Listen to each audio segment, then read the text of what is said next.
नमस्कार मंडळी. तर आज मी बनवणार आहे मस्त पित्तनाशक सोलकढी. तर सुरुवात करूया रेसिपीला.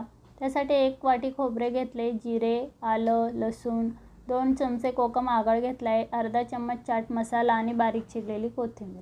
साईडला मी कोमट पाणी करून घेतले कारण की आपल्याला खोबरं छान मिक्सरला बारीक दळून घ्यायचं आहे. चॅनलला नवीन असेल तर चॅनलला लाईक, शेअर, सबस्क्राईब नक्की करा. बेल आयकॉनला क्लिक करायला विसरू नका. आता मी हा नारळ दूध छान गाळून घेते. नारळाचं चव साईडला काढून आपण हे एका बाउलमध्ये ट्रान्सफर करून घेऊया. अशा पद्धतीने नारळ दूध छान घट्टसर तयार झाले. यामध्ये लसूण आल्याचा रस मी टाकून घेणार आहे.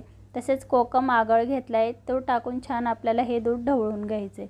चवीप्रमाणे मी सेंधव मीठ आणि चाट मसाला घेतला आहे, तुम्ही आवडीप्रमाणे घेऊ शकता. तसेच छान ढवळून घेतल्यानंतर यामध्ये 1 मिरची कुटून मी ॲड केली. तसे बारीक चिरलेली कोथिंबीर घेतली.